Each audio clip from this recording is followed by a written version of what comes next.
ഒരു സ്വഹാബി നബിയോട് വന്ന് പരിഭവം പറയാണ്, എന്തുകൊണ്ട് നിങ്ങൾ ഇശാ മഗ്രിബിന് ശേഷം സുബ്ഹിക്ക് ശേഷം നിങ്ങൾ പള്ളിയിലിരിക്കുന്നില്ല? എവിടേക്കാണ് നിങ്ങൾ ഓടിപ്പോകുന്നത്? അയാളുടെ പരിഭവം എന്താണ്?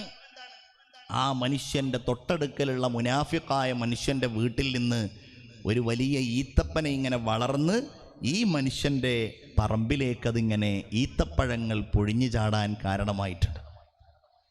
അങ്ങനെ ഈത്തപ്പഴങ്ങൾ ഇങ്ങനെ പൊഴിഞ്ഞു ചാടുമ്പോ ഇയാൾ നബിയോട് വന്ന് പറയുന്നു, നബിയേ,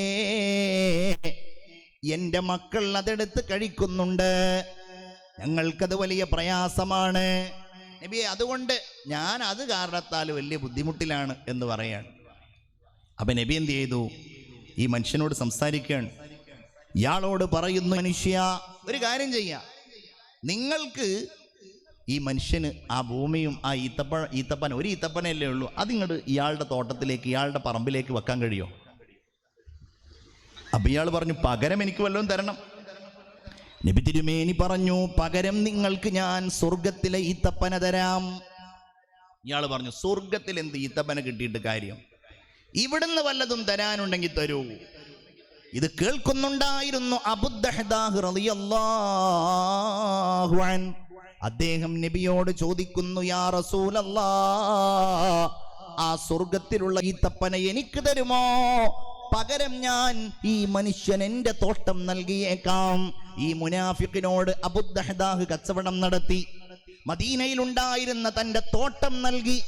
ഈ മനുഷ്യനത് സന്തോഷത്തോടെ പാവപ്പെട്ട സ്വഹാബിക്ക് നൽകി. തൻ്റെ തോട്ടത്തിലേക്ക് ഓടിപ്പോവുകയാണ് അബൂദ്ദഹ്ദാഹ്. തൻ്റെ ഭാര്യയും മക്കളും ആ തോട്ടത്തിൽ ആനന്ദിക്കുന്നുണ്ട്, ഉല്ലസിക്കുന്നുണ്ട്. പുറത്തു നിന്നവരോട് വിളിച്ചു പറഞ്ഞു, ഉമ്മുദ്ദഹ്ദാഹേ, നിങ്ങൾ പുറത്തേക്ക് വരൂ, ഞാൻ ഈ തോട്ടം വിറ്റിരിക്കുന്നു. ആർക്കാണ് നിങ്ങൾ തോട്ടം വിറ്റത്? അത് അള്ളാഹുവിനാണ് ഞാൻ വിറ്റിട്ടുള്ളത്. പകരം നിങ്ങൾക്ക് എന്താണ് കിട്ടിയത്? പകരം എനിക്ക് സ്വർഗത്തിലുള്ള ഈ തപ്പനകൾ തരാമെന്ന് റസൂലുള്ള പറഞ്ഞിട്ടുണ്ട്. റബിഹ ബൈഉക യാ അബൂദ്ദഹ്ദാഹ്, അബൂദ്ദഹ്ദാഹേ, നിങ്ങളുടെ കച്ചവടം വല്ലാത്ത ലാഭമായിരിക്കുന്നുവല്ലോ. മഹാനായ സയ്യിദുന അബൂദ്ദഹ്ദാഹിന് സ്വർഗത്തോട് മോഹമാണ്. അതെങ്ങനെ ഉണ്ടായി? നബി അത് ഉൾക്കൊള്ളുന്നയാളായിരുന്നു.